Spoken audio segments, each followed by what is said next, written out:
Je vous salue au nom de Jésus. Amen. Est-ce qu'il y a la vie dans la salle? Est-ce qu'il y a des vivants dans ce lieu? Est-ce que tu peux faire un bruit, pas pour moi, mais pour la personne de Jésus?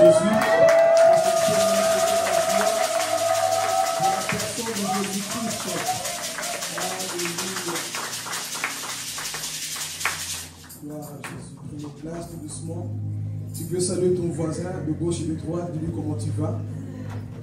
Salue-le, dis-lui, je suis content de te voir.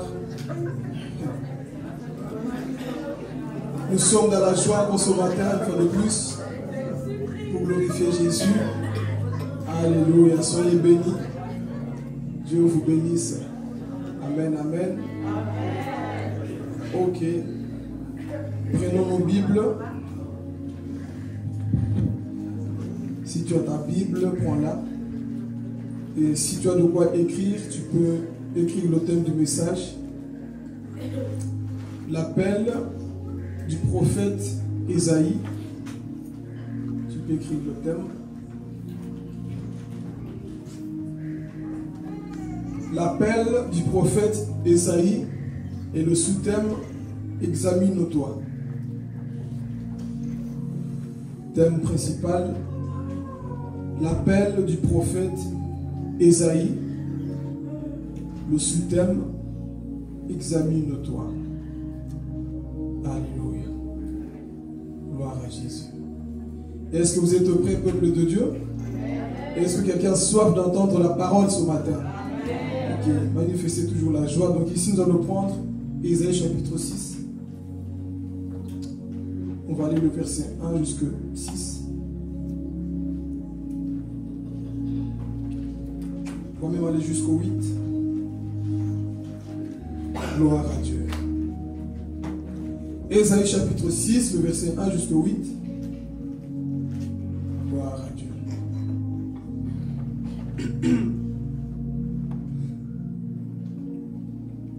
Amen, Père.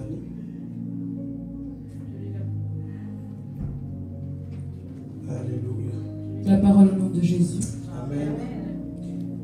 L'année de la mort du roi Osias, j'ai vu le Seigneur assis sur un trône très élevé. Le bord inférieur de son vêtement remplissait le temple. Des séraphins se tenaient au-dessus de lui. Ils avaient 6 ailes, 2 dont ils se couvraient le visage, 2 dont ils se couvraient les pieds et 2 dont ils se servaient pour voler.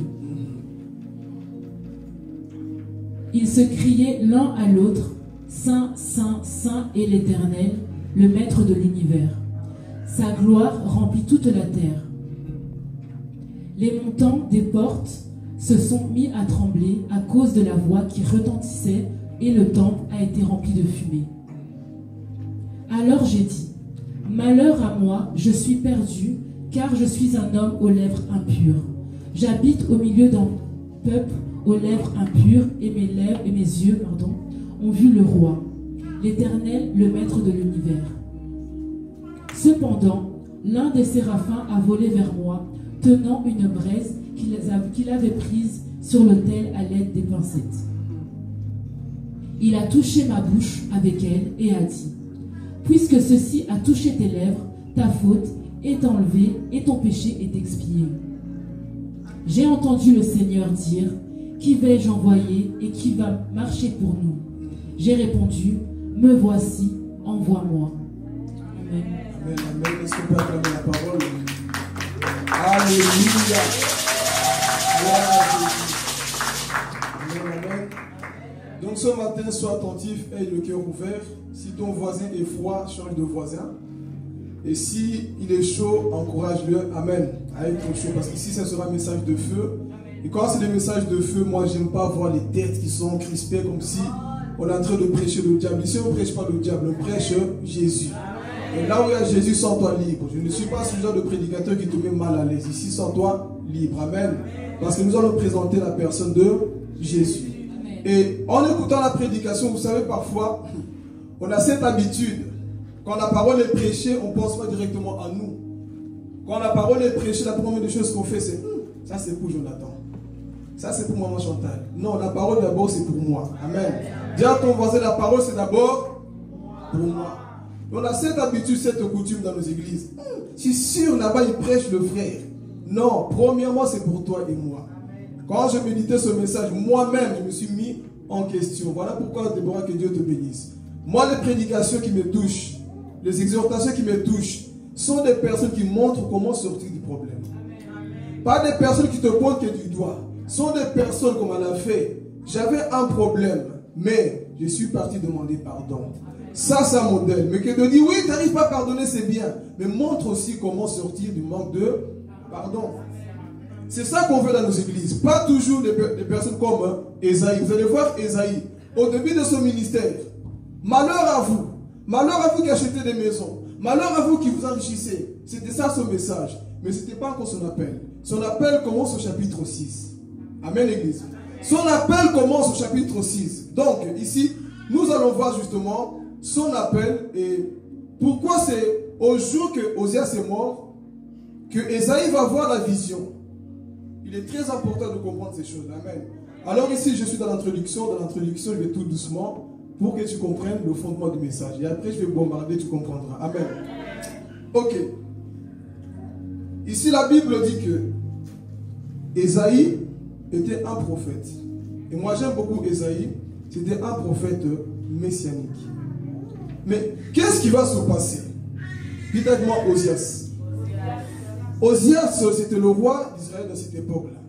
Dieu va l'appeler lorsqu'il avait 16 ans. À 16 ans, Osias monte au pouvoir.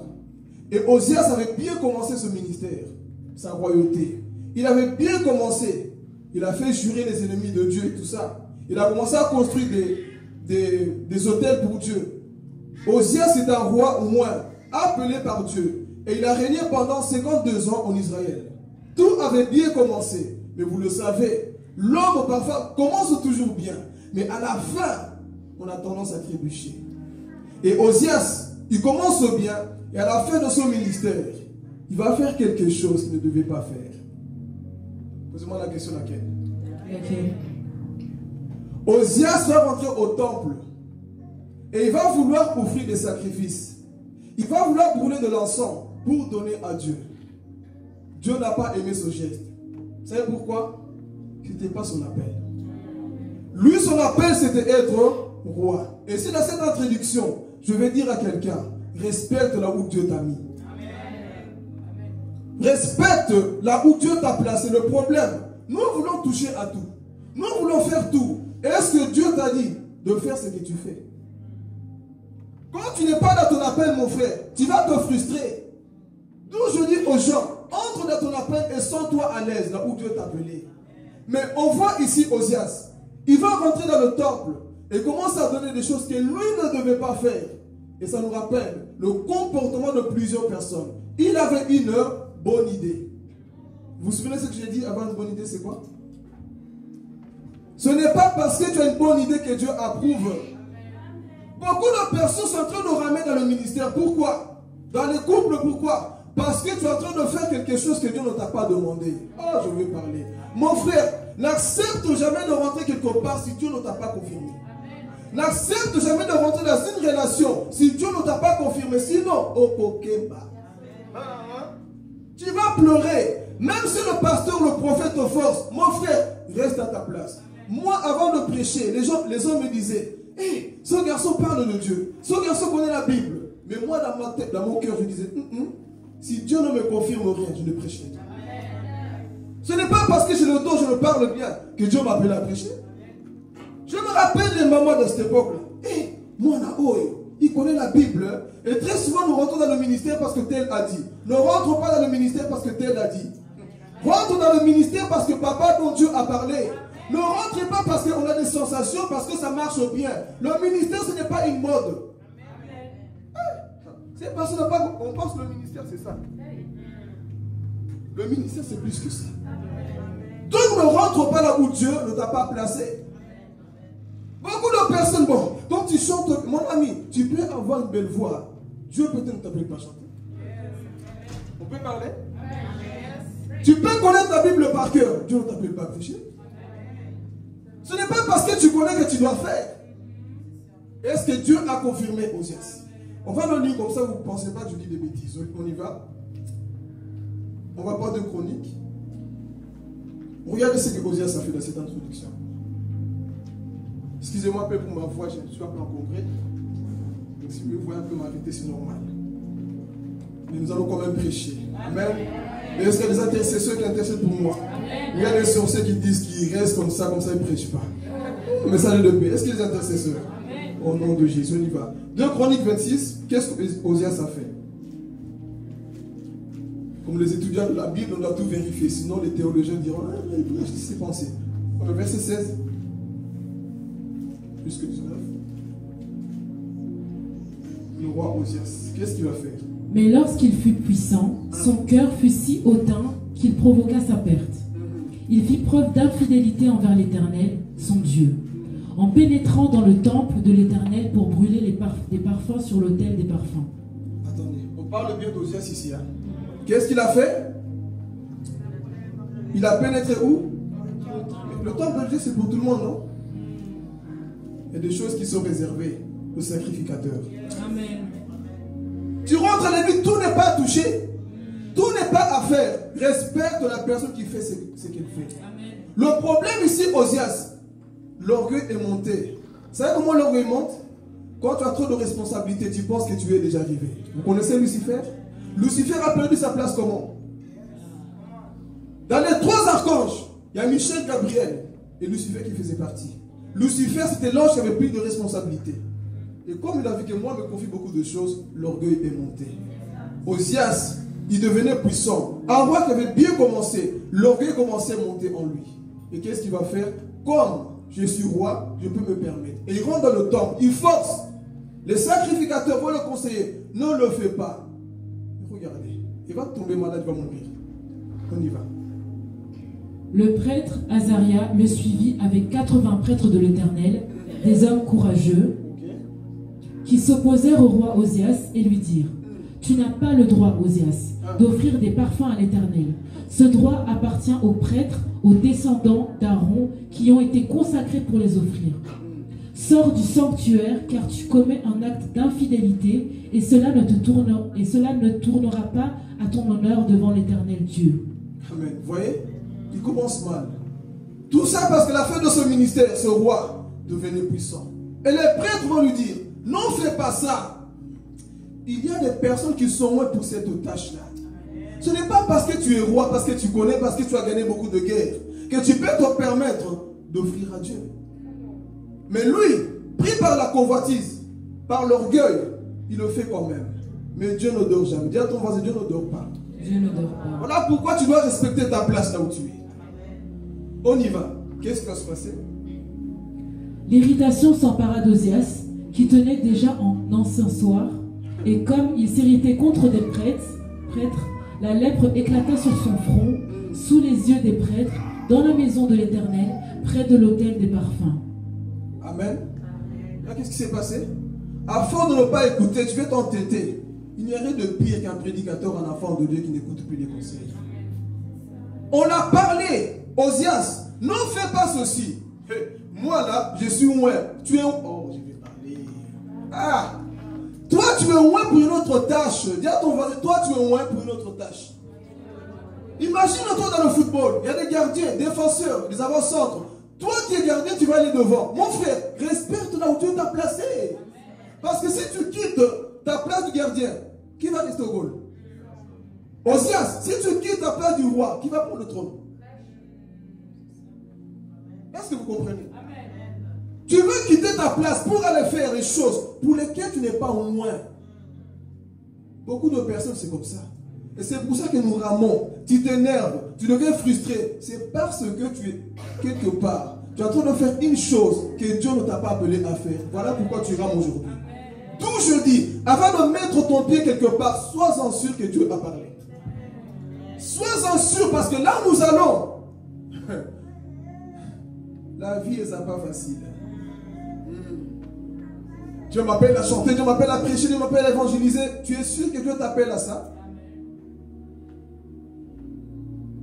Tu es sûr que Dieu t'appelle à ça? Je vous le disais au début, les hommes venaient. Jonathan peut me poser la question. Comment ça s'est passé? Ils sont là eux-mêmes. Les gens venaient prophétiser. Ce garçon doit prêcher. Malgré les prophéties, moi-même j'ai douté. Pourquoi? J'ai dit, les hommes ont parlé. Mais tant que moi, Dieu ne me dit rien, je ne prêcherai pas. Comme ça, quand tu vas rentrer dans ta place, tu sauras que non, ce que je fais, Dieu a approuvé, Dieu a parlé. Mais le problème, on veut se lancer dans les relations là où Dieu n'est pas. Et tu fais beaucoup d'efforts. Pourquoi ça ne marche pas? Pourquoi ça ne marche pas? Est-ce que Dieu t'a dit d'être là? Tu es dans une relation, dans un couple. Tu es en train de pleurer tous les jours. Est-ce que Dieu t'a dit de prendre ce garçon, cet homme, cette femme? Dites Amen. Amen. Là tous les jours, tu ne dors plus ni blanche. Qui t'a dit? Dis à ton voisin, qui t'a dit? Qui t'a dit? Qui t'a envoyé? Tu es en train de faire comme Osias. Tu rentres quelque part. Ce n'est pas la volonté de Dieu, je vais parler. Même si c'est bien, même si c'est une bonne idée, Osias, n'offre pas à Dieu parce que cette tâche est réservée au sacrificateur. Beaucoup de personnes, c'est comme ça. Je veux faire parce que tel aussi s'est lancé. Lance-toi, tu vas te lancer dans le vide. On ne se lance pas parce que tout le monde fait. On ne fait pas parce que tout le monde fait. Respecte ton appel. Et je vais parler. Si tu es convaincu de ce que tu fais, fais-le à 100%. Si tu es convaincu d'être prédicateur, fais-le à 100%. Mais si tu es convaincu d'être banquier, fais-le aussi à 100%. Oh, frère. On n'a pas tous les mêmes façons de faire. Il y a des personnes qui vont travailler dans les palais. Il y a des personnes qui vont travailler dans la brousse. Il y a des personnes qui vont travailler dans le désert. Avec Dieu, c'est comme ça. Il y a des personnes que Dieu va placer dans les ministres comme Daniel. Il y a des personnes qui vont travailler dans le désert comme Jean-Baptiste. Mais le plus important, c'est de faire la volonté de Dieu. Peu importe quand on met, même si tu nettoies, fais-le à 100%. Même si tu prêches, fais-le à 100%. Le plus important, c'est de respecter là où Dieu t'a placé. Même si tu es dans l'intercession, que personne ne te voit, intercède à 100%. C'est ton appel. Ne cherche pas à faire comme moi. Dieu m'appelait à prêcher. Mais toi, peut-être c'est autre chose. Toi, peut-être c'est l'intercession. Toi, peut-être c'est visiter les âmes. Ce que tu fais, fais-le à 100%. Ne te compare à personne parce que tu es unique à ton genre. Osias, n'en fais pas comme les autres. Là où Dieu t'a placé, fais-le à 100%. Mais le problème, c'est quoi? C'est que toi, tu veux faire des choses pour lesquelles Dieu ne t'a pas appelé et tu vas perdre ton énergie. L'énergie que tu dois donner à ta famille, tu le donnes ailleurs. L'énergie que tu dois donner à ton église, tu le donnes ailleurs. Et est-ce que Dieu t'a appelé pour cette église? C'est pour ça que beaucoup de chrétiens les yeux rouges. Non, c'est pas pourquoi. Tu es en train de faire comme le roi Osias. Dieu ne t'a jamais choisi pour ça. Alors pose-toi la question, c'est ce que je fais là où je vais, est-ce que Dieu m'a parlé? Est-ce que Dieu m'a confirmé? Je vais nous aider, église. Le ministère, je répète, ce n'est pas une mode. Je me lance parce qu'il y a un frère Dibouki. Lui, on a commencé ensemble l'école. Aujourd'hui, il prêche, moi aussi je fais. Mon ami, tu étais là quand Dieu l'a parlé. Tu peux aider l'église. Tu peux avoir un don. Le don ne fait pas de toi un appelé. Ce n'est pas parce que tu as un don de prophétie que tu es un prophète. Tu peux avoir un don de prophétie, mais ça ne fait pas de toi un prophète. Barnabas était là dans la Bible. Est-ce qu'il a prêché comme Paul? Qui a oué Paul? Barnabas. Mais est-ce qu'il a prêché? Donc comprenez, si tu comprends où est ta place dans l'église, tu seras pépère. Si tu comprends, oh, moi j'aime maman chanter, comment on accueille les gens. C'est son onction. Moi je peux essayer de le faire, c'est pas mon truc. Et apprenons aussi une chose, à respecter ce que l'autre fait. Apprenons à respecter ce que l'autre font. Maman Chantal, elle, c'est son onction. Parce que chaque personne a son fonction et sa mission. Tu veux combien? Tu ne vas pas arriver. Elle, c'est inné en elle. Elle te voit là, elle te fait un câlin, tu sens l'amour d'une maman. C'est son ministère. Mais toi, tu vas dire, maman Chantal ne sert à rien. Il se peut. Écoutez, avec Dieu, il n'y a pas de plus grand ministère ou plus petit ministère. Le câlin que tu fais, tu reçois quelqu'un avec joie, il ne va jamais oublier. J'étais dans une église, une maman m'a reçu avec joie. Je me rappelle même plus de ce que le prédicateur a prêché. Mais je me rappelle du câlin de maman. Je ne me rappelle même pas de la musique, mais je me rappelle du comment on m'a reçu. Frère, chaque personne ici est placée pour une mission. Cessons de faire comme Osias. Reste à ta place. Cesse d'offrir des choses là où tu ne dois pas. Amen. Est-ce que vous comprenez? J'appuie encore? J'insulte quelqu'un? Non, je prie seulement. C'est ça qui s'est passé dans sa vie. Et afin de ne plus écouter. Qu'est-ce qui s'est passé? Continue à t'entêter. Tu es patient. Hein?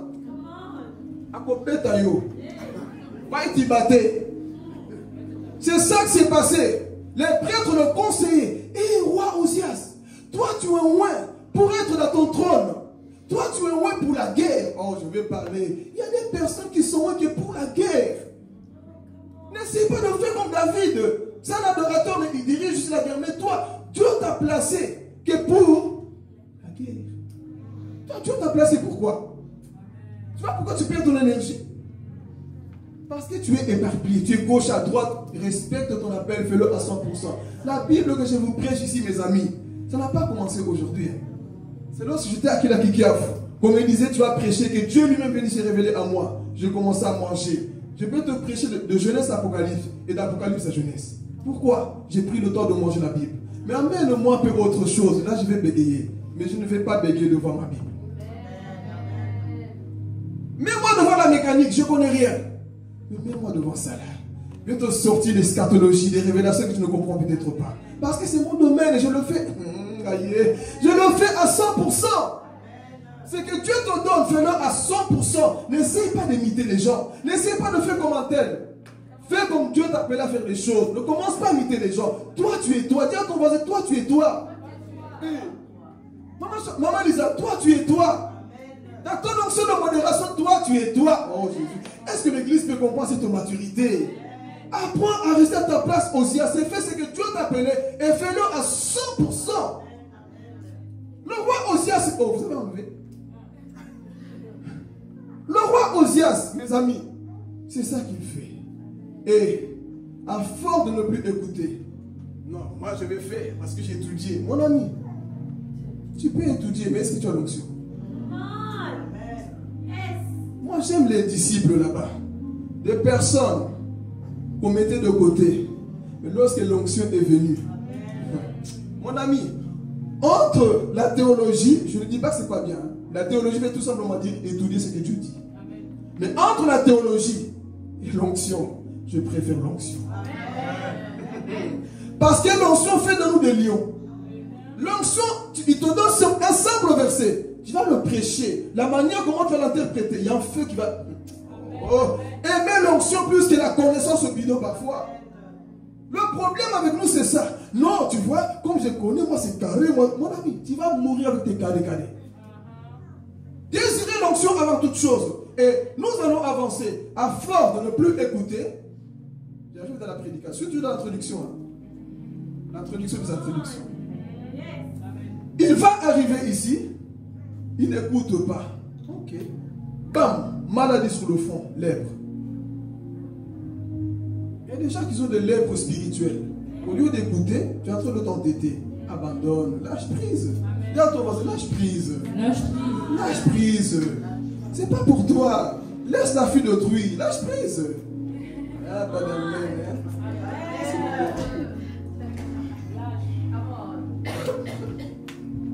Je peux dire une vérité entre nous. Amen. Parfois, tu es en couple avec quelqu'un qui ne t'appartient pas.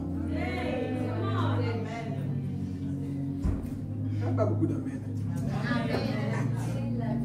Tu sais que tu peux prendre quelqu'un qui ne t'appartient pas. Dans le plan de Dieu, cette personne est venue pour te distraire. Osias ici, il est en train de distraire. Il y a des personnes qui te distraient dans la vie.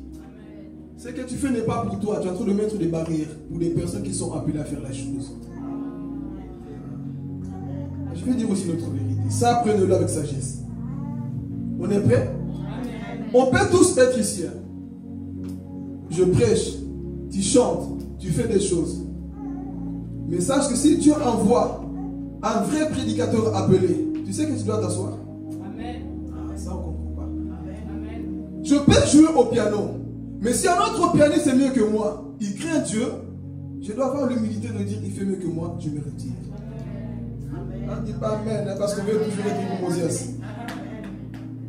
Parce que quand tu connais ta place, même dans le protocole, tu vois quelqu'un qui est plus que toi. Moi, je fais moi, il craint Dieu, je le laisse de la place. Pourquoi? Lui, quand il commence à accueillir les gens, je vois le sourire, il torsionne même ses pieds. Je vois qu'il est toujours en joie. Mais moi, déjà, je n'ai pas envie. je suis fâché, mais quelqu'un qui vient avec la joie. Oh bonjour, salut, shalom, rentre un peu. Hé, mon ami, tu dois reconnaître que dans la vie, il y a des personnes qui font mieux que toi. On peut être des chantres, mais un jour, si quelqu'un vient, chante mieux que toi et craint Dieu, tu dois dire, Seigneur, je m'incline. Il y a quelqu'un qui fait mieux que moi. Mais le problème, nous sommes comme Osias. On est en train d'empêcher l'avancement de ceux qui savent faire mieux que nous. Non, moi je dois être. Mon ami, écarte-toi un peu. Dis à ton voisin, écarte-toi. Écarte-toi, pourquoi tu t'entêtes? Et tu sais que tu fais, tu le fais mal, d'ailleurs. Il n'y a rien, tu ennuies les gens. Écarte-toi. Parce qu'il y a des personnes qui sont moins pour cette tâche-là. Et Osias, mes frères, c'est ça qui va se passer. Est-ce que vous comprenez la maturité? Est-ce que vous comprenez la sagesse? Est-ce que tu es prêt à rentrer dans ton appel? Qu'est-ce qu'il faut faire pour vraiment rentrer?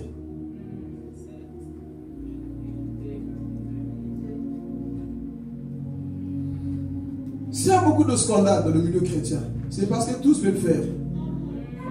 D'où je dis toujours, Dieu n'est pas partout là où toi tu vas, mais il va partout là où il t'envoie. Dieu ne va pas partout là où toi tu veux, mon frère, mais Dieu va partout là où il t'envoie. Si Dieu approuve, même les sorciers peuvent se lever. Personne ne pourra provoquer ta chute. D'où je dis, sois-en sûr. Sois sûr de ce que tu fais, que Dieu t'a réellement parlé.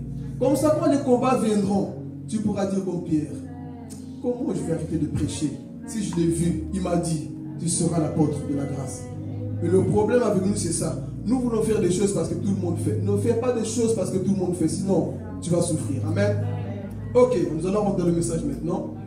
Ici, dans le contexte, Osias meurt de sa maladie. Quelle maladie? Quelle maladie? La lèpre. Et dans ce contexte, Osias meurt. La Bible dans Ésaïe chapitre 6, verset 1. L'année de la mort du roi Osias, j'ai vu le Seigneur assis sur son trône très élevé. Alors la question que je me pose, Ésaïe, pourquoi ce n'est pas avant que tu as vu la gloire de Dieu? Parce que dans nos vies, nous avons des Osias qui nous empêchent de rentrer dans notre ministère. Dans la vie, nous avons des rois, Osias, qui nous empêchent de rentrer là où Dieu veut que nous soyons. Alors la question ici je nous pose, qui est ton Osias? Ésaïe a vu le trône de Dieu lorsque le trône de Osias était vide. Osias est mort, il regarde son trône est vide. Mais regarde le ciel, le Seigneur est assis sur son trône. C'est pour dire, frères et sœurs, même lorsque sur la terre, tout est désemparé, il y a un trône qui n'est jamais vide au ciel. Il y a un trône qui n'est jamais vide, le trône de Dieu. Et Ésaïe voit cette vision après la mort du roi Osias. Osias, c'est celui qui t'empêche de voir le surnaturel. Osias est celui qui te ferme les yeux. Qui est ton Osias? Ton Osias peut être ton lit qui t'empêche de prier la nuit. Il faut que Osias meure dans ta vie pour que tu puisses voir la gloire de Dieu. Osias peut être ton mari. Osias peut être ta femme, tes enfants, ton travail. Ah, mon ami, tant que tu es accroché à cette chose, tu ne verras jamais le surnaturel. Tant que tu es accroché dans cette relation, tu ne verras jamais la présence de Dieu. Il faut que Osias meure. Dis à ton voisin, Osias doit mourir. Osias doit mourir. Je ne sais pas c'est quoi ton Osias. Frère, Dieu veut te montrer le surnaturel. Dieu veut te montrer des choses. Mais le problème avec toi, tu es trop accroché encore à Osias. Trop suffisant. Non, c'est un roi. Mais Dieu, parfois, il va permettre certaines pertes pour que tu retrouves l'éternité. Toute perte n'est pas une perte. Il y a des pertes qui sont des retrouvailles. La perte du roi Osias, c'était le retrouvaille du surnaturel pour Ésaïe. Et là, pour la première fois, Dieu va l'appeler au chapitre 6. Mais nous allons rentrer dans ça après. Donc ici, il faut que Osias meure. Qui est ton Osias, mon ami, qui te rend la vie difficile? Tu veux avancer, mais tu remarques que non. Il y a des choses qui bloquent. Il y a des choses qui font que je n'avance pas. Parce que Osias est toujours en vie dans ton cœur.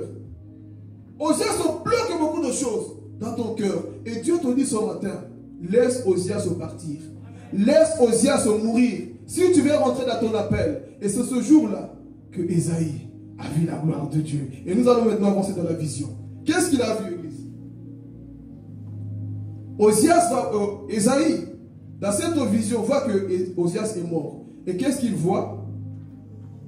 Il voit le trône de Dieu. Ah, est-ce qu'on est prêt à rendre les révélations? Il voit le trône de Dieu. Et il voit les séraphins qui avaient 6 ailes. 2 pour se cacher le visage, 2 pour se cacher les pieds et 2 pour s'envoler. Et il commence à voir cette vision. Et ce que j'aime, il va dire, le pan de sa robe, remplissez-le. Le temple. Le pan de sa robe, Maman Chantal, remplissait le temple. Donc il y avait la gloire de Dieu. Il y avait la présence de Dieu juste par le pan de sa robe. Dites-moi le pan de sa robe. Le pan de sa robe juste est descendu et a touché le temple. Et la Bible dit que la fumée sortait dans le temple. Pourquoi? Parce qu'il y avait la gloire de Dieu, la présence de Dieu. Et plus tard, ce même Jésus descend sur la terre, en train de marcher dans Marc chapitre 25, 25. Une femme qui perdait du sang va voir. Quelqu'un n'a pas compris. Une femme qui perdait du sang a compris. Je vais aussi toucher le pan de sa robe. Car je sais que cette robe-là, c'est cette robe qu'Ésaïe a prophétisée. Si vous ne croyez pas, mettons Jean chapitre 12. Alléluia, j'aime les Écritures. Jean chapitre 12, le verset 41. Le pan de sa robe remplissait le temple et cette femme a touché. Quelque chose s'est passé. Et Jésus lui-même va parler d'une chose. Regardez. Est-ce qu'on avance? Ok, on y va. Ésaïe dit cela lorsqu'il vit sa gloire et qu'il parla de lui. Ici, Jésus est en train de parler aux pharisiens. Et il vient dire aux pharisiens, sachez une chose, Ésaïe m'a vu. Quel jour? Dans le chapitre 6. Amen. Donc cette robe-là, la femme qui perdait du sang a dit, cet homme qui est en train de passer là, si sa robe remplissait le temple, si seulement je touche, si cette robe remplissait tout le temple, et l'homme en soi est présentement ici, si seulement je touche sa robe, quelque chose va se passer. Tout le monde était là, mais cette femme a dit, moi là aujourd'hui, je dois toucher cette robe, parce que cette robe, ce n'est pas la robe de Philippe, ce n'est pas la robe de Maman Chantal, mais c'est la robe de Dieu créateur à Jésus. Si je touche dans sa robe, il y a l'onction. Si je touche dans sa robe, il y a la guérison. Si je touche à la résurrection. Donc cette femme a dit, aïe, aïe, aïe, aïe, aïe. Cet homme qui est en face de moi n'est pas Pierre, ce n'est pas Jean, mais c'est Jésus de Nazareth. Et si je touche le pan de sa robe, je serai guéri. Je vais d'abouler ma guérison, je vais d'abouler ma situation. Donc cette femme a dit, cet homme-là, c'est Jésus qui remplissait le temple de l'Ancien Testament est descendu. Comment cette femme a eu la révélation? Méditez la parole. Connaissez l'histoire. Et cette femme a dit non, je vais toucher le pan de sa robe. Et lorsqu'elle a touché, la Bible dit, quelque chose s'est passé. En grec, on appelle ça dunamis. Ce qui veut dire, quand j'ai touché, c'est comme une bombe qui est rentrée en moi. Elle a explosé l'hémorragie. Aïe, aïe, aïe. Cette bombe a explosé. Toute la maladie que j'avais en moi, c'est pour te dire, lorsque tu touches la puissance de Dieu, quelque chose explose en toi. Le péché explose en toi. La maladie explose en toi. Le problème, tu le touches comment, tu le vois comment. Quelque chose s'est passé ce jour-là. Quand j'ai touché seulement, quelque chose s'est passé. Je suis venu dire à quelqu'un ce matin, touche le pan de sa robe. Touche le pan de sa robe. Quelque chose peut se passer si tu le fais par la foi. Si seulement je puis toucher. Et ce que j'aime, cette femme ne connaissait même pas Jésus, mais toi tu connais Jésus. Cet homme ne connaissait rien, mais toi tu as la parole de Dieu. Et la femme a dit, si cette robe-là, si le pan de sa robe remplissait le temple, et il est ici aujourd'hui, le Verbe incarné, il s'appelle la parole Jésus, le Dieu véritable, est descendu habiter parmi nous. Il a compris que ce Dieu-là est descendu parmi nous. Seulement le pan de sa robe, si je touche seulement, elle a activé sa foi, elle a été guérie à l'instant même. Elle a été restaurée. C'est ce qui manque dans nos églises, c'est la foi. Nos églises sont en crise de foi. Je vais arriver dans la partie du feu. Mais nos églises, malheureusement, sont en crise de foi. Trop habitués dans les petites choses. Mon ami, tu peux faire plus que ton pasteur. Dis pas amen, hein? Tu as peur de moi? Tu peux faire plus que moi. Car la Bible déclare, le juste vivra par la foi de Papa John. Le juste vivra par la foi de Maman Lisa. Le juste vit par la foi de qui? Ma foi n'est pas ta foi. Si toi tu crois que le pont de sa robe aujourd'hui peut arrêter ce péché, c'est possible. Si tu crois que le pont de sa robe peut te guérir, c'est possible. Mais toi le problème, je vais parler. Ton amen dépend de ton papa. Tu commences, bon, si lui dit amen, moi je dis amen. Mon ami dit amen. Toi ton amen dépend. Mon ami dit amen. Amen veut dire quoi? Ainsi. Alors tu ne crois pas dans ce qu'on prêche alors? Tu ne crois pas dans ce qu'on prêche? Lorsque cette femme, elle a vu cette robe, elle a dit non. Si seulement je peux toucher. Dans l'église, ce n'est pas tout le monde qui a la même foi. Dans l'église, ce n'est pas tout le monde. Il y a ceux qui dorment des tissus. Il y a ceux qui sont concentrés comme à l'Istre, Actes chapitre 14, le verset 8. Vous connaissez l'histoire. Paul, pendant qu'il prêchait, il y avait un homme dans la salle qui écoutait Paul prêcher. Elle a dit non, aujourd'hui c'est mon jour. Il n'a pas été guéri. Donc ici, tout dépend de ta foi. Arrêtez un peu de mesurer votre foi en fonction de l'autre. Toi, c'est ta foi. Et dans cette vision, on retourne dans la vision. Ésaïe voit cette robe. Et ensuite, il voit les séraphins. Dites avec moi séraphins. Vous êtes prêts? Séraphin. En grec, tu sais ce que ça veut dire séraphin?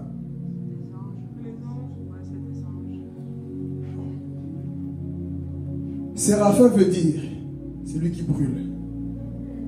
Celui qui est constamment en feu. Et j'ai interrogé Dieu pendant que je méditais. C'est le pourquoi ces personnes sont toujours en feu. Ces anges, ils prennent toujours le feu. Parce qu'ils sont constamment devant ma face. Et celui qui est à côté de moi ne peut pas rester. Celui qui est près du trône de Dieu ne peut pas rester. Celui qui est à côté de Dieu, qui médite constamment la parole, ne peut pas rester comme ça. Mon ami, le feu t'anime au nom de Jésus. Celui qui est constamment à côté du trône de Dieu, la Bible déclare dans le livre de Jean, tel il est, tel nous sommes dans ce monde. Donc si toi tu es constamment dans la parole de Dieu, ce feu va te communiquer. Alléluia. Donc la Bible déclare que ces anges-là étaient constamment à côté du Seigneur. Donc à force de rester à côté du Seigneur, ton visage est rayonnant de joie. Comme Moïse est monté à la montagne, il descend, son visage rayonnait. Pourquoi? Lorsque nous sommes près de Dieu, aïe aïe aïe, mon ami, son feu va t'affecter. Son feu va te remplir.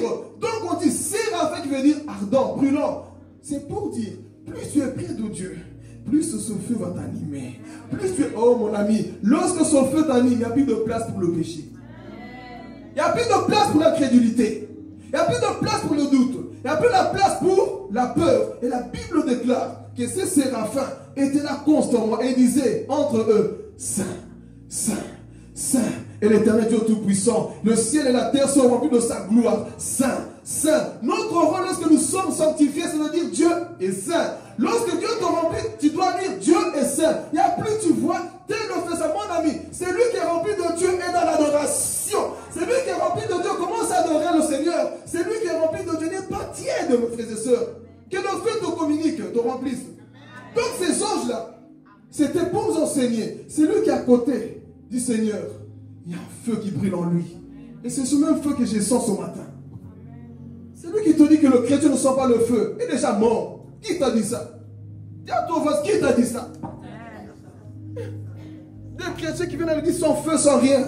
Tu es déjà mort depuis 1950. Sans feu. Qui t'a dit que la vie chrétienne c'est une vie sans feu? Je te montre dans la Bible. La première alliance que Dieu a fait avec Abraham. Genèse chapitre 15. Dieu a allumé un feu. Exode 13. La colonne de feu dirigeait les enfants d'Israël. 2 Chroniques. Le feu est descendu du ciel. Dans 2 Rois, Élie a prié. Le Dieu qui répondra par le feu est Dieu. Le feu est descendu. On a vu qui était Dieu, qui était Baal. Jésus dira quoi? Moi, je vous baptise de feu. Apocalypse chapitre 19. Ses yeux sont comme... Mais toi, tu es qui? Il n'y a pas d'impact, il n'y a pas de feu. Il n'y a rien dans ta vie. Mais on dit que Séraphin était constamment en feu. C'est pour dire que le chrétien doit être aussi rempli de ce feu-là. Plus tu es près de Dieu, plus tu es rempli de ce feu-là. Et c'est ça qui s'est passé dans cette vision. Mais, regardez. Ésaïe commence à regarder. Il voit la vision. Il voit ces anges-là. Souvenez-vous, son ministère va commencer au chapitre 6. On est prêt? La Bible dit, Maman Lisa, Ésaïe passait tout son temps. Malheur. Malheur. Son doigt était comme ça.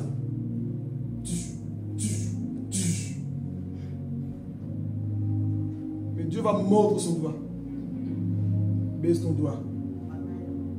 Mettons chapitre 5, verset 8. Juste pour avoir ce message. Et ensuite, nous retournons dans la vision. Regardez ce message. Malheur. Il va condamner les hommes même qui s'enrichissent. Là, on y va.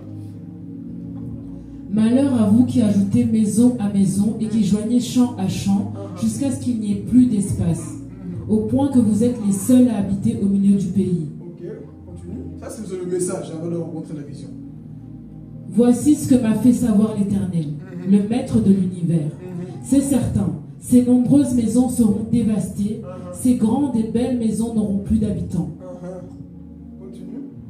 Oui, 2 hectares de vignes ne produiront qu'un baril de vin et 10 mesures de semences n'en produiront qu'une. Ok, continue. J'aime le malheur. Malheur à ceux qui courent de bon matin après les boissons enivrantes et qui s'attardent le soir parce qu'ils sont échauffés par le vin.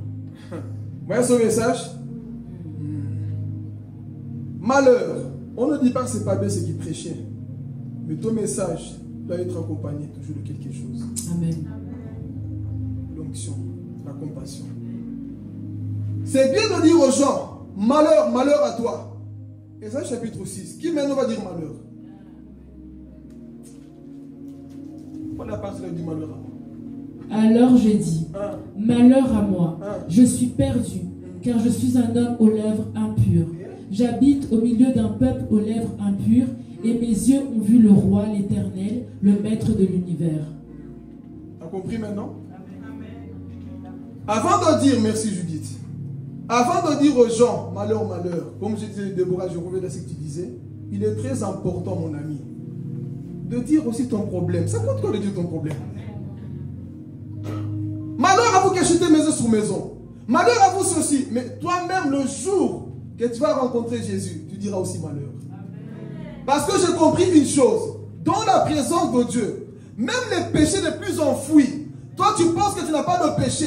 Mais le jour que tu vois la gloire de Dieu, tu es convaincu du péché. D'où je dis, faites attention quand vous condamnez les autres. Faites attention quand vous pointez du doigt aux autres. Parce que il se peut qu'au-dedans de toi, il y a l'orgueil caché. Il se peut que dedans de toi, il y a aussi un péché caché. Donc Ésaïe, il avait des péchés cachés. C'était quoi son péché? Des lèvres. Donc les mêmes lèvres, là tu disais malheur à vous qui achetez des maisons, vous qui vous enrichissez. Toi aussi tu avais un péché sur tes lèvres. Ésaïe le voici. Il voit la gloire de Dieu. Mais les péchés que lui-même il cachait, mettait de côté, vont se révéler. D'où je dis, dans la présence de Dieu mon frère, tu verras qui tu es. D'où tu ne dois jamais mesurer ta sainteté en fonction de Maman Lisa. Non, mesure jamais ta sainteté, ta marche avec Dieu en fonction du bébé spirituel. Et Ésaïe, c'était ça. Il voyait le bébé spirituel.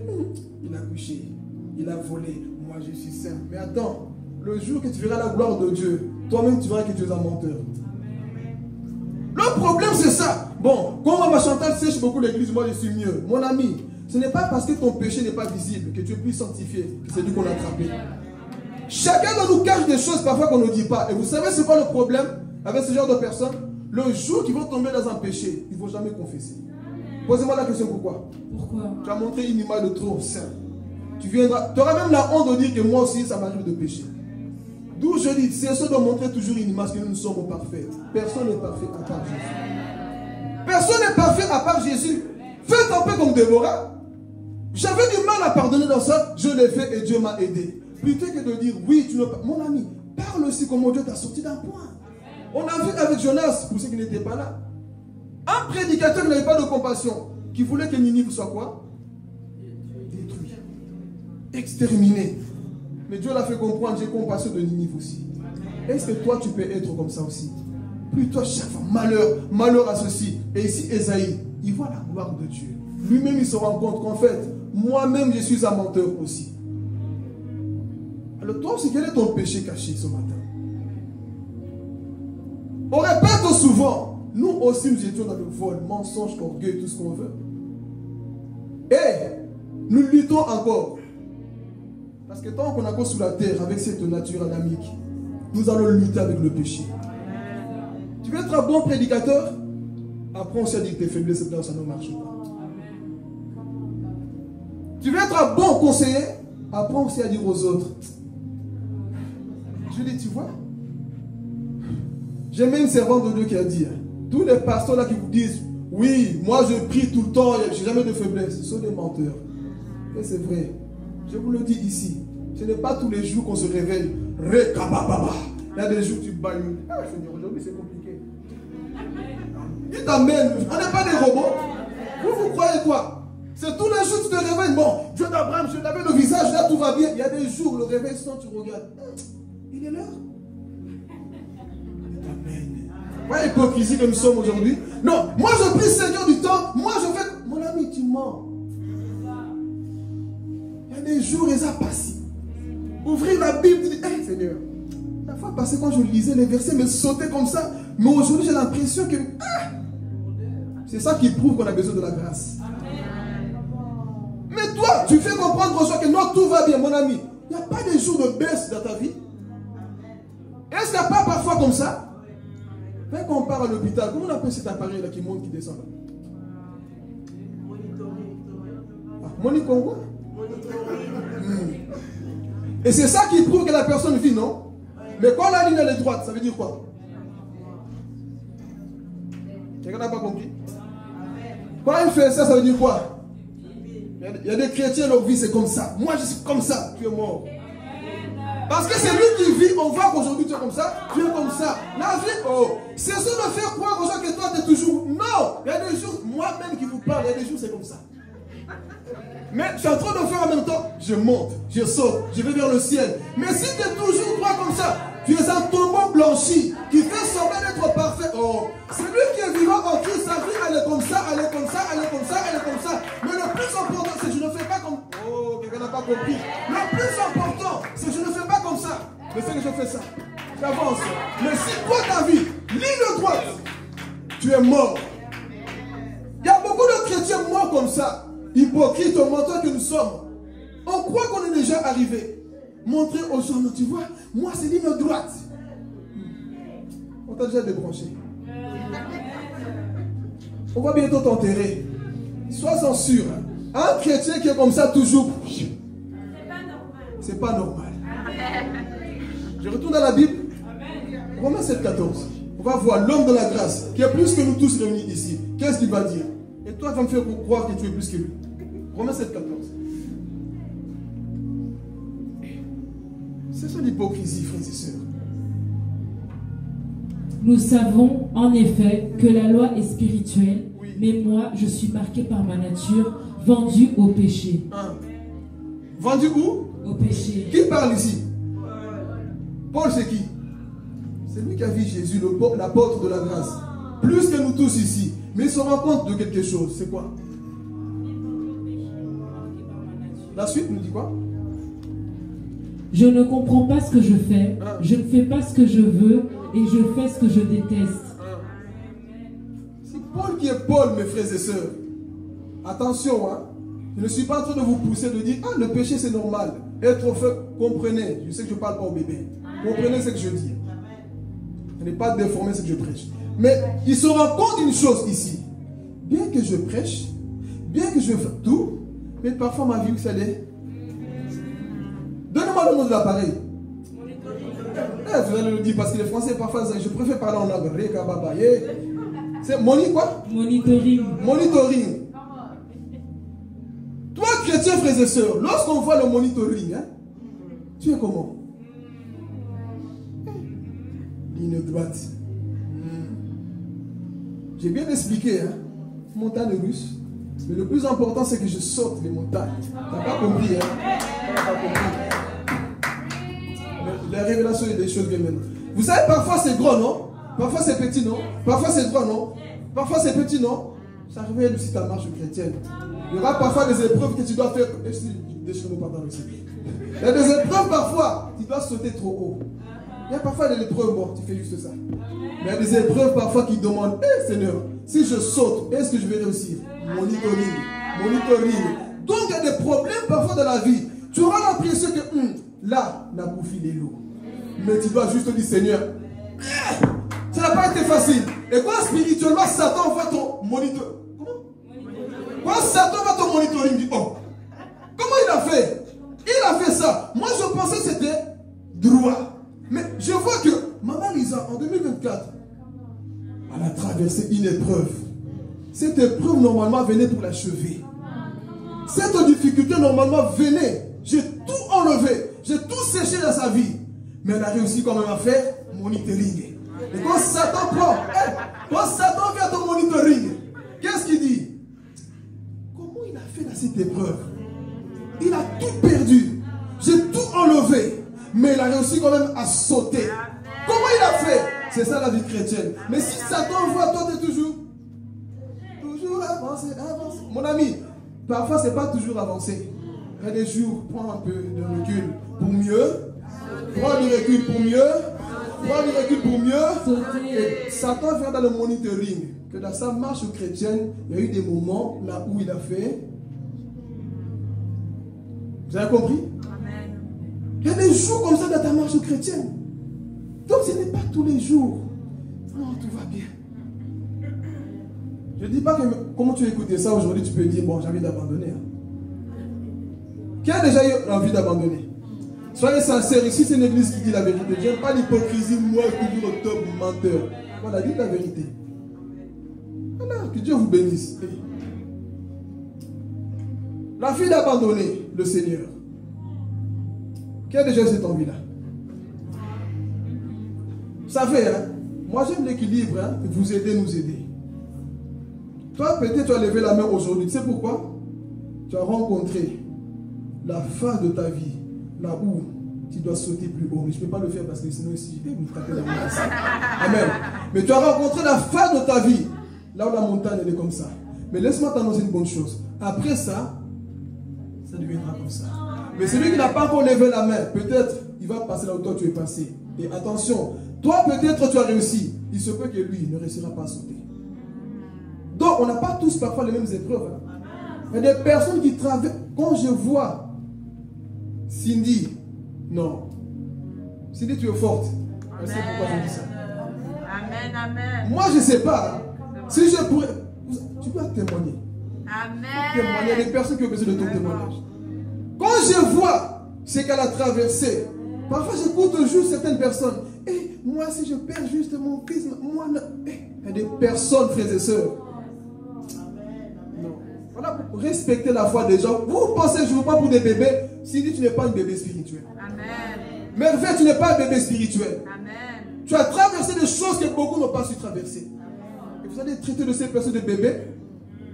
Il y a des personnes juste à travail. On m'a viré du boulot. Je ne prie plus. Juste parce que tu as perdu 5 euros, tu ne pries plus. Il y a des personnes, je ne dirais pas leur place, ils savent. Mais ils ont traversé une situation, frères et sœurs. Mais malgré tout ça, d'où j'aime dire à merveille, tu as peu de force, c'est vrai. Mais là, tu as toujours la foi dans le Seigneur. Amen. Et toi, pour rien. Montre dans le monde spirituel que parfois c'est comme ça, oui. Et parfois ça peut l'arriver. C'est tout à fait humain, normal. Des moments parfois là où tu as envie d'être seul et pleurer, c'est tout à fait. Pleure un peu. C'est tout à fait non. Il y a des jours parfois, tu vas te sentir, Seigneur. Mais le plus important, c'est de dire, bon, j'ai fini. Je reprends la route. La vie, c'est comme ça. Il y a des jours, tu vas essuyer tes larmes. Bon, papa, le chemin continue. Amen. Mais toi, si tu fais croire aux gens que la vie, c'est toujours. C'est pas vrai. Maman Chantal, tu le vois à l'hôpital, non? Tu vas nettoyer, tu vois les gens. les tuyaux par-ci par-là. La machine est en train de... à Koufi. Il y a des chrétiens comme ça depuis longtemps. Oh. Juste de la carapace. On t'a déjà... Donc j'ai dit, soyons sincères à tout ce que nous faisons, frères et sœurs. Nous allons terminer par les... Est-ce que vous avez compris si le monde était libre? Donc s'il y a des hauts et des bas dans ta vie, c'est que tu vis. Mais s'il n'y a jamais de hauts et de bas, même Jésus qui est Jésus a connu les hauts et les bas. Hey! Jésus qui est Jésus.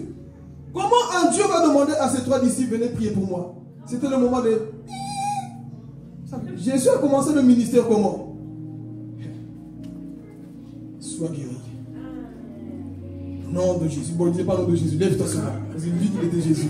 Au nom de moi. Non, même pas. Lève-toi et marche, non? Il voit des gens morts. Lazare, sors. C'est le moment de gloire, non? Quand tout marche. On t'a vu quelque part, c'est déjà juste. L'enfant n'est pas endormi. Et il n'est pas mort, il est juste endormi. Talita Koumi. L'enfant se réveille. Et Jésus, gloire à toi. Il marche sur le chemin avec la veuve de Naïm. Il y avait un cercueil. Il rencontre Jésus. Qu'est-ce qu'il y a? L'enfant est mort. C'est mon fils unique. Jeune homme, lève-toi. Le jeune homme. Bravo Jésus. Plus on avançait, Jésus fait beaucoup de miracles. Mais les hauts et les bas de sa vie, à un moment donné, on avait attristé jusqu'à la mort. Mon début, c'était comment?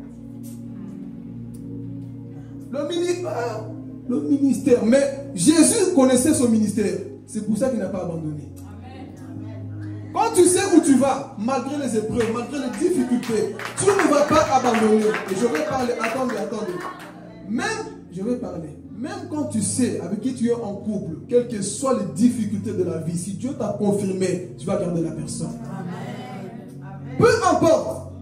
Même si l'épreuve, elle est comme ça, c'est le moment de ta vie là où tu dois.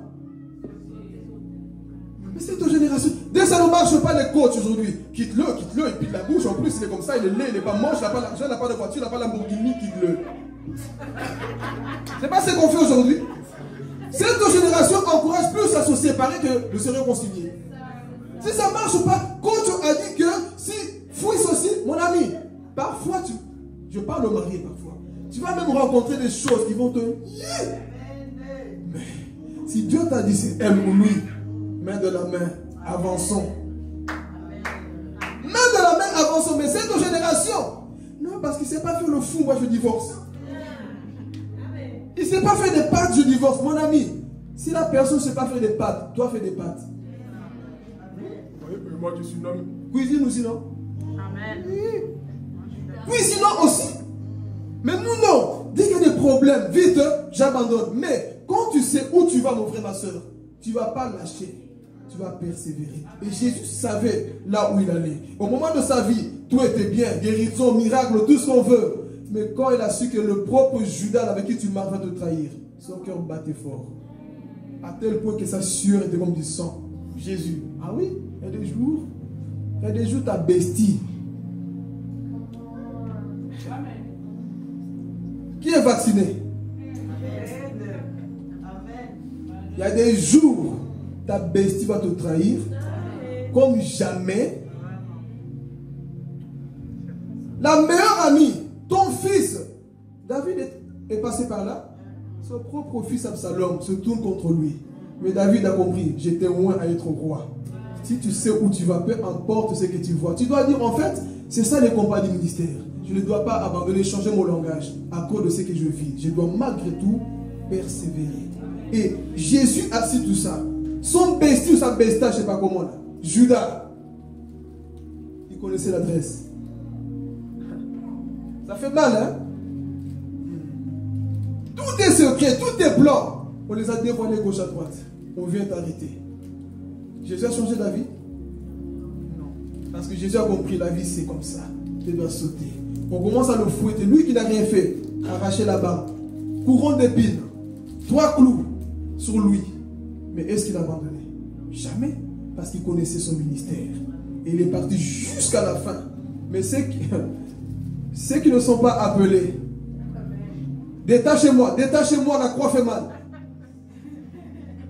Vous avez déjà vu la vidéo qu'on a montrée, la faux Jésus qu'on a attaché. On a commencé à le frapper, il s'est mis en colère. Il dit, moi je ne suis pas Jésus. Hein. Là, on a commencé à se battre. Si tu n'es pas appelé, tu vas te battre avec les fidèles. Si tu n'es pas appelé, tu vas te battre avec ta famille. Beaucoup de personnes non appelées. Dieu, toi, c'est l'appel manqué. Moi, je n'ai pas eu l'appel manqué, j'ai répondu. D'autres, Dieu les a bipés, mais Dieu ne m'a pas bipé. Et des personnes bipent. Appel manqué, Dieu t'appelle depuis appel manqué, tu ne réponds jamais. Il y a des personnes qui sont réellement appelées. Et ces personnes, malgré les circonstances, et de toutes les façons, hein, un appelé de Dieu, tu le connais, tu le sais. Un appelé de Dieu, tu le sais. Pas seulement par sa façon de prêcher. Il y a quelque chose que Dieu met en cette personne. Non. Tu sais que cette personne, malgré ses défauts, hein, mais tu sais que cette personne est appelée. Tu dois avoir les yeux spirituels pour le comprendre. On n'est pas appelé parce que nous on s'habille bien, on sape bien, parce qu'on a l'onction grande église ou quoi. Un appelé de Dieu, on le sait. On le sait, frère. Amen. Donc nous partons vers la fin. C'est ça qui va se passer avec Esaïe. Nous retournons à Esaïe. Mais j'espère qu'au moins vous avez compris le Koutouli, j'ai déjà oublié. Mais tu me parles d'eschatologie, je n'ai pas oublié. Hein. Je te parle de cette dispensation, ça, j'ai fait mon malin, non? Moquez-vous de moi que le Koutouli. Vous moquez encore. Mais venez dans l'eschatologie. Dites-moi les 7 dispensations. Eh bien, c'est des choses. 7 dispensations, ils sont où? Tu vas te perdre, les oreilles. Tu vas me distraire dans mon appel. Amen. Donc, frère, c'est pour vous dire oui. Parfois dans la vie, tu vas rencontrer ce genre de situation. C'est tout à fait. Mais ne meurs pas. Ne fais pas semblant comme Esaïe. Tout va bien. Non, tout va pas bien. Des jours, mon ami. Tu te poses même des questions, est-ce que moi je suis chrétienne? C'est pour aider les gens ici, parce que je connais quelqu'un qui a quitté le Seigneur à cause de ce genre de sentiments. Je sens que je ne prie plus, je ne lis plus la Bible, donc moi je ne sers plus à rien, je retourne dans le monde. C'est humain. C'est humain. Parfois, fais-toi aider. Si Jésus même lui-même s'est fait aider, qui a aidé Jésus? Apporter la croix. Toi, tu ne fais pas qu'on t'aide. Mon ami, parfois, accepte qu'on t'aide aussi. Il y a des jours, maman chante là, maman Lisa. Tu es faible. Accepte aussi qu'un Simon de Cyrène vienne porter la croix pour toi à un moment donné. Non, c'est lui qui porte sa croix. Jésus n'a pas porté la croix seul. À un moment donné, on l'a aussi aidé. Simon de Cyrène est rentré dans sa vie pour l'épauler un peu. Donc, toi aussi dans ta vie, il y aura des jours où tu auras besoin de Simon de Cyrène dans ta marche chrétienne. Parce que la vie, là où nous allons, c'est pas facile, mais je dois clôturer. Regardez. Ici, Isaïe chapitre 6, on retourne. Malheur à qui? Il a compris maintenant la leçon. Pourquoi Jésus s'est fait homme? C'est pour comprendre notre douleur, pour mieux nous enseigner. Mais si tu n'as jamais vécu une situation, tu ne sauras jamais comment conseiller la personne. Il y a des situations que j'ai traversées aujourd'hui, je peux comprendre.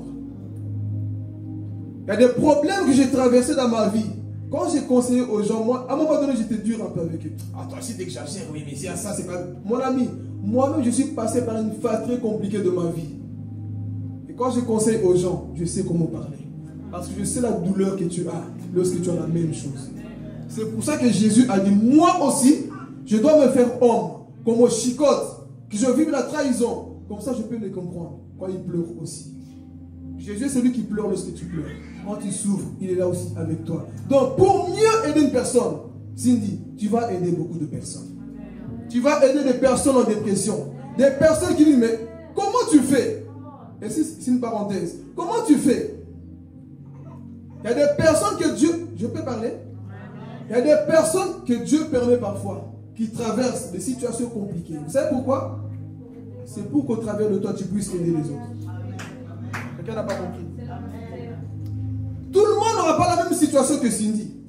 Tout le monde n'aura pas la même situation que moi. Mais des personnes qui vont traverser des problèmes comme on merveille, pour qu'au travers d'eux, on voit que Dieu est fidèle malgré tout.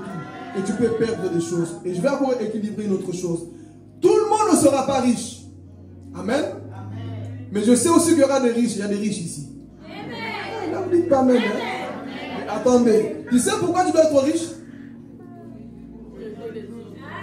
Ta richesse, ce n'est pas pour que tu commences à changer de démarche. Non. Ta richesse, c'est pour aider. Dieu enrichit les gens pour aider les pauvres.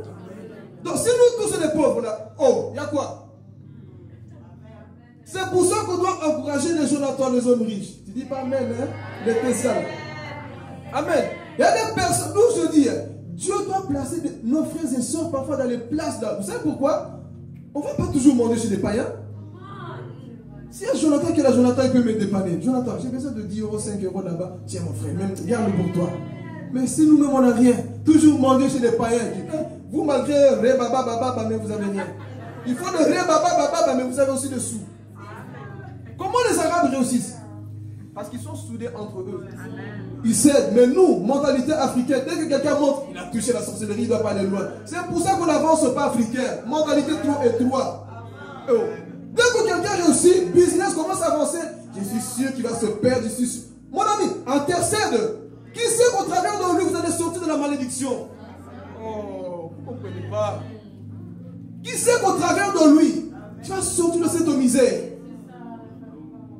Quelqu'un qui est ici n'a pas à manger. Mais si toi, Dieu t'a élevé, ton élévation, ce n'est pas pour t'exhiber. Ton élévation, c'est pour aider.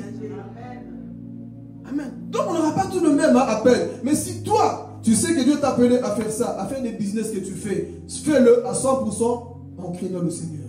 Parce que Dieu te lève, il sait le pourquoi il le fait. Alors, une autre chose aussi. Il y aura aussi des pauvres. Amen. Dites Amen. Le pauvre ici, c'est pas Dieu. Mieux moi qu'il a dit Amen. Amen. Il y aura aussi des pauvres. Posez-moi la question pourquoi. Tout le monde n'a pas posé parce que vous ne voulez pas être pauvre. Hey. Vous savez pourquoi Dieu permettrait que tu sois pauvre? Posez-moi la question pourquoi. Pour qu'au travers de toi, qu'on voie qu'il est possible d'être fidèle à Dieu, même étant dans la pauvreté. Donc même dans ta pauvreté, tu peux être fidèle à Dieu. C'est pour enseigner aux hommes riches. Tu es riche, je suis pauvre. Mais tous les deux, nous allons au ciel. C'est ça, frères et sœurs. Donc, Dieu permettra à certaines personnes d'être pauvres et d'autres riches. Mais quoi que Dieu fasse, c'est pour sa gloire. Dans ta pauvreté, c'est pour le glorifier. C'est pour ta richesse, c'est pour le glorifier. Amen, Église. Est-ce que vous comprenez un peu la sagesse? Comme ça, vous n'êtes pas de ce type de chrétien, mentalité étroite. Comme ça. Non, sois ouvert. Sois ouvert. Sois ouvert. Dieu a placé des gens parfois dans les lieux élevés. Parce qu'il savait. Ah, mes amis. L'onction commence à descendre comme ça. Eh, connaissez Mardoché? C'était quoi son rôle?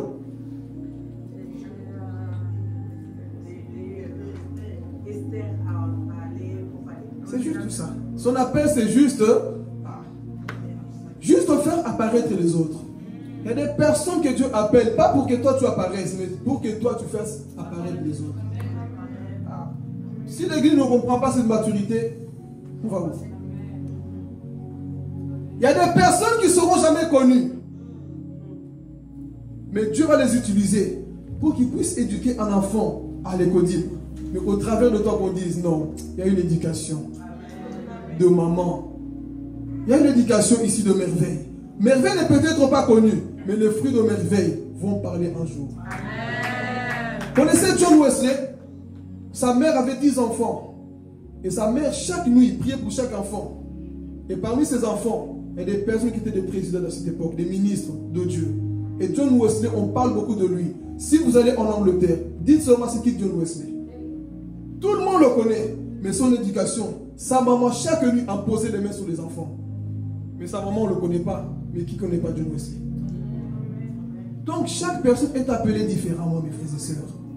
L'appel de sa maman, c'était juste éduquer les enfants. Maman, j'entends, il se plaît que ton appel, tu éduques les enfants, tu reçois bien tes enfants. La bonté que Dieu t'a donnée. On connaît peut-être pas ton nom. Mais les gens que tu as touchés vont parler de toi un jour. Voilà pourquoi je veux dire à quelqu'un, respecte ton appel là où Dieu t'a placé. Et si tu le fais à 100%, mon ami, tu iras loin avec Dieu. Donc Mardoché, on ne connaissait peut-être pas son nom, mais Esther a bouleversé tout un pays. Mais il y a eu un homme qui l'a éduqué. Marie, on ne parle pas beaucoup de lui, mais qu'est-ce qui s'est passé? Jésus est né de lui. Pour nous dire, frères et sœurs, Dieu ne va pas nous faire faire la même chose. Et je vais dire à l'église, dis à ton voisin, respecte mon appel. Respecte mon appel. Je reviens toujours au foot parce que j'étais footballeur. Comment tu vas envier l'attaquant qui a marqué? S'il a marqué, c'est pour qui? C'est pour la joie de qui? Mais il y a des chrétiens jaloux. Parce que tel a marqué, pourquoi il a marqué? Mais c'est pour le compte de Jésus, non? Pourquoi il est riche? Mais il est riche pour Jésus, non? Oh, pourquoi il est pauvre pour Jésus, non? Respectons l'appel de chacun, frères et sœurs. Chacun, Dieu a placé ses pour une mission. Mais la mentalité que nous avons, on veut tous qu'on soit pareil. Tous au goal. Oh, c'est tous au goal qui va les marquer. Hein? On est tous au goal. Qui va les marquer? Tous dans la prédication. Qui va torchonner? Tous en train de torchonner. Qui va prêcher? Donc, chacun de nous a sa tâche, a son appel. Et si on a cette maturité de respecter l'appel de l'autre, sans le bousculer, faire comme Osias, on ira loin avec Dieu. Et ce qui manque parfois dans nos églises, c'est ça. On se combat pour rien. Et le diable parfois dit, bon, laissez-les, entre eux, ils vont s'achever. J'ai même plus besoin de rentrer dans cette église parce qu'eux-mêmes sont bêtes. Mais cette pensée soit détruite de Jésus. Amen. Clôturons donc, on retourne dans Ésaïe. Il dit malheur à moi, qu'est-ce qui va se passer?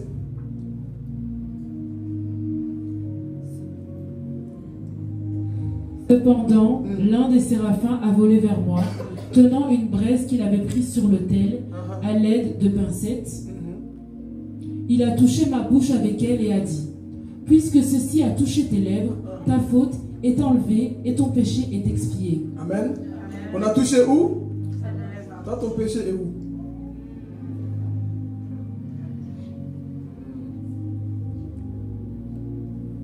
Dieu touchera là où ça fait mal. Dieu touchera là où il y a ton péché. Peut-être ta sexualité là. Tu n'arrives pas à te contrôler les pulsions, dire un chien. C'est pas te contrôler. Dieu va toucher là-bas. Ton orgueil, là, le cœur là qu'on ne peut plus te reprendre. C'est là où Dieu veut toucher. Il y a des personnes qu'on ne peut plus reprendre, vous savez ça. Moi j'ai connu un homme comme ça. Tout ce qu'il faisait, on ne peut pas le reprendre. Lui il a raison, Monsieur Dieu. On l'appelait Monsieur Dieu. On ne peut pas le reprendre. On est humain. Il y a des jours, parfois on n'a pas raison. Dieu veut aussi toucher ton orgueil. Là où tu ne veux pas qu'on te reprenne. Parce qu'il y a des personnes, dès qu'on les reprend, ils changent de vie et d'avis. Mais Dieu veut toucher là où ça fait mal. Ésaïe, c'était où? La bouche. Toi aussi, peut-être c'est ta bouche, ta langue. Quelque chose qui se passe en toi. Une haine au-dedans de toi. Une méchanceté. Un cœur trop sombre. Comme Déborah disait, tu n'arrives peut-être pas à pardonner. Dieu veut toucher tes sentiments. Pour qu'enfin tu arrives à pardonner les personnes qui t'ont blessé. Dieu veut toucher là où ça fait mal. Il a mis cette braise, cette pierre. Son feu là où il avait du mal. Et qu'est-ce qu'il dit maintenant? Ton péché est quoi? Alors, où est-ce que Dieu doit mettre ce feu là dans ta vie, mon frère, ma soeur? Dieu veut t'envoyer. Mais avant de t'envoyer, il veut d'abord te purifier. D'où je dis, on ne met pas les gens parce qu'on a envie de mettre. Ils doivent être aussi purifiés. Alors la question que je me pose, si on le purifie dans le chapitre 6, qu'est-ce qu'il faisait dans le chapitre 1, chapitre 2, chapitre 4, chapitre 5? Et ça m'a rappelé Moïse. Tu peux commencer un ministère en tuant les Égyptiens. Dieu ne t'a pas appelé. Tu dois passer aussi par le buisson. Dieu l'a purifié aussi. Mais nous parfois on fait parce qu'on doit faire. Mon ami, ne t'élève pas par toi-même. Passe d'abord par la purification. Et si c'est ça qui s'est passé, Ésaïe, on met le feu sur sa bouche et les transformer. Il est changé. Il commence à comprendre maintenant c'est quoi l'appel de Dieu. Et sa faute a été quoi? Mais toi qui veux rentrer dans le ministère, tu veux avancer, tu veux œuvrer quelque part. Est-ce que tu es conscient qu'on a réellement ôté ta faute? Ou tu luttes encore? Je ne sais pas si Dieu m'a pardonné le péché que j'ai fait hier soir, avant-hier, l'année passée. Tu es encore en train de lutter. Est-ce que... Comment veux-tu avancer? Comment vas-tu prêcher avec des culpabilités en toi? Mais Ésaïe comprend pour terminer. Il comprend. J'ai entendu le Seigneur dire, qui vais-je envoyer et qui va marcher pour nous? Attendez. Jusqu'ici, pour ceux qui lisent la Bible, Moi, quand je lis la Bible, là, j'aime creuser, rester interrogé. C'est la première fois qu'il entend. Jusqu'à présent, il voyait. Je vois les séraphins, je vois ceci, mais ici, il va entendre la voix. Alors la question, as-tu entendu la voix de celui qui t'a appelé au ministère? As-tu entendu la voix de celui qui doit t'équiper? D'où je dis, mon ami, sois-en sûr. Vaut mieux, mon ami, rester à ta place qu'on te mette dans une place là où Dieu ne t'a jamais appelé. Esaïe va entendre la voix de Dieu qui lui dit maintenant, qui vais-je envoyer? Est-ce que Dieu t'a appelé? Allons dans la Bible, parce que parfois vous pensez que quand Dieu a appelé Samuel, qu'est-ce qui s'est passé? Il a appelé, non? Combien de fois? 3, combien de fois Dieu t'a appelé? Non, sentiment, c'est pas un appel. Rêve, c'est pas un appel, il faut plus que ça. Non, j'ai une conviction que Satan aussi donne des convictions. J'ai senti un amour pour les âmes. Donc Dieu, mon ami, ici c'est pas les âmes, c'est pas des moutons. Hein. Les âmes que tu dois nourrir, mon ami, ça demande beaucoup de sacrifices. Un appelé de Dieu ne vit pas comme tout le monde, mes amis. Toi, tu veux servir Dieu, mais tu n'as pas une vie de consécration. Tu ne pries pas, tu ne jeûnes pas, tu ne lis pas la Bible. Mais ici, on voit, il entend pour la première fois la voix. Non, parce que j'étais convaincu, dans une conférence, on m'a prophétisé, on m'a dit que, donc je prends la Bible, j'ouvre l'église, je commence à prêcher. Mon ami, Dieu t'a parlé. Et même, un vrai appelé a même peur, est-ce que vous savez? Amen. Il a même peur. Amen, amen. De peur de faire quelque chose, là où Dieu ne l'a jamais appelé. Au jour que Dieu donnera des récompenses, je vais parler. Amen.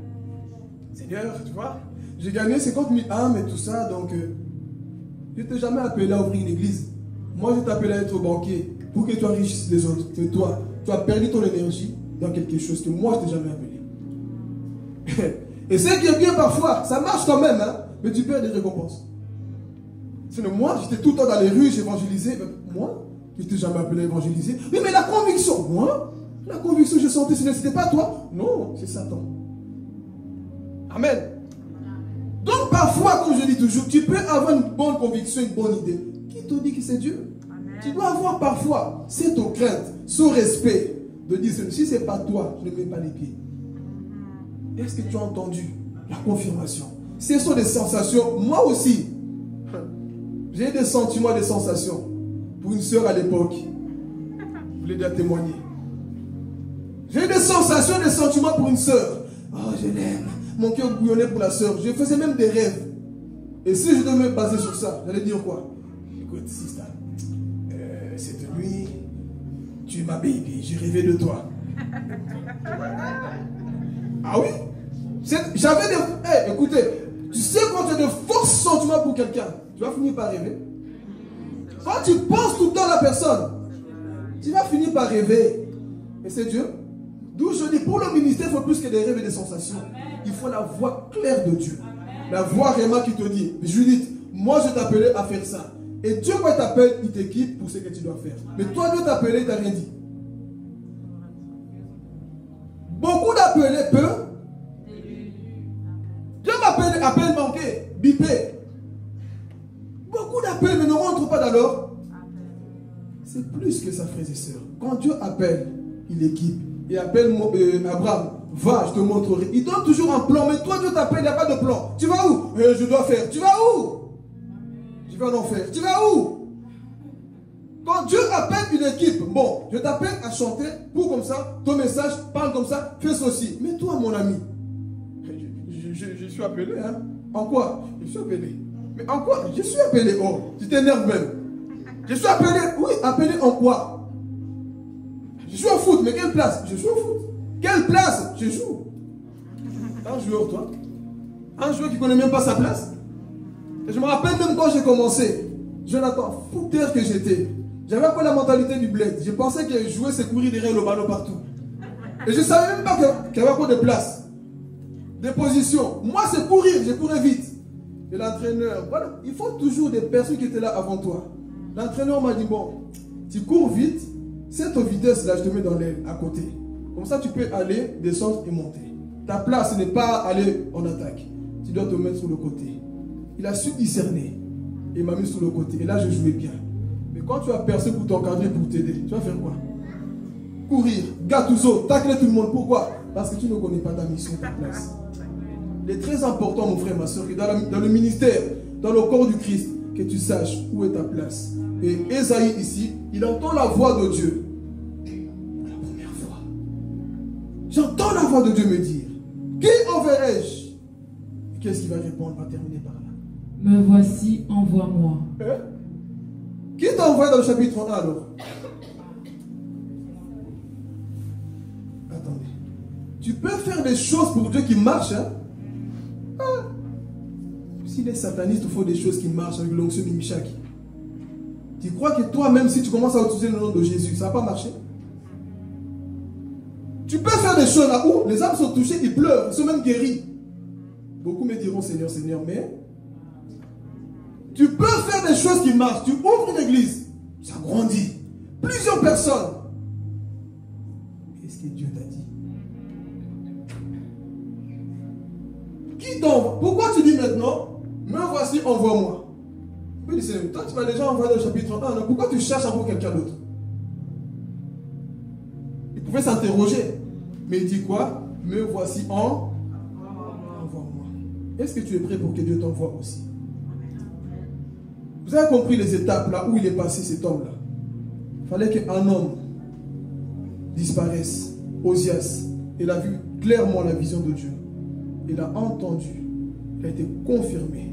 Et si vous lisez maintenant la suite plus tard, il prêche le même message, mais avec un équilibre. C'est là pour la première fois, il va prophétiser Jésus. Voici la jeune fille sera enceinte. Vous l'appellerez Emmanuel. Ésaïe 7,14. Il commence à avancer tous les chapitres. Vous allez voir tous les chapitres qu'il va écrire là. Il parle que de Jésus. D'où j'ai dit le message, c'est Jésus. Le message, c'est Jésus. C'est Jésus qui sauve. Ce n'est pas un homme qui sauve. Ésaïe a compris. Mais le jugement là, que j'ai en train de faire le chapitre 1, chapitre 5 là, ne va pas aider les gens. Mais quand je commence à présenter Jésus aux hommes, les hommes peuvent revenir vers Jésus. Il faut que nos messages soient christocentriques. Présenter Jésus au monde pour que ce monde-là soit sauvé au travers de Jésus. Pas quelqu'un d'autre, mais la personne de Jésus. Et c'est ça qui s'est passé, l'appel d'Ésaïe. Il est rentré dans son appel, il a entendu la voix, il a commencé maintenant à œuvrer avec sagesse. Et Dieu l'a élevé. Amen. Que Dieu vous bénisse, on se mettre debout. Va bien, Dieu. Que tu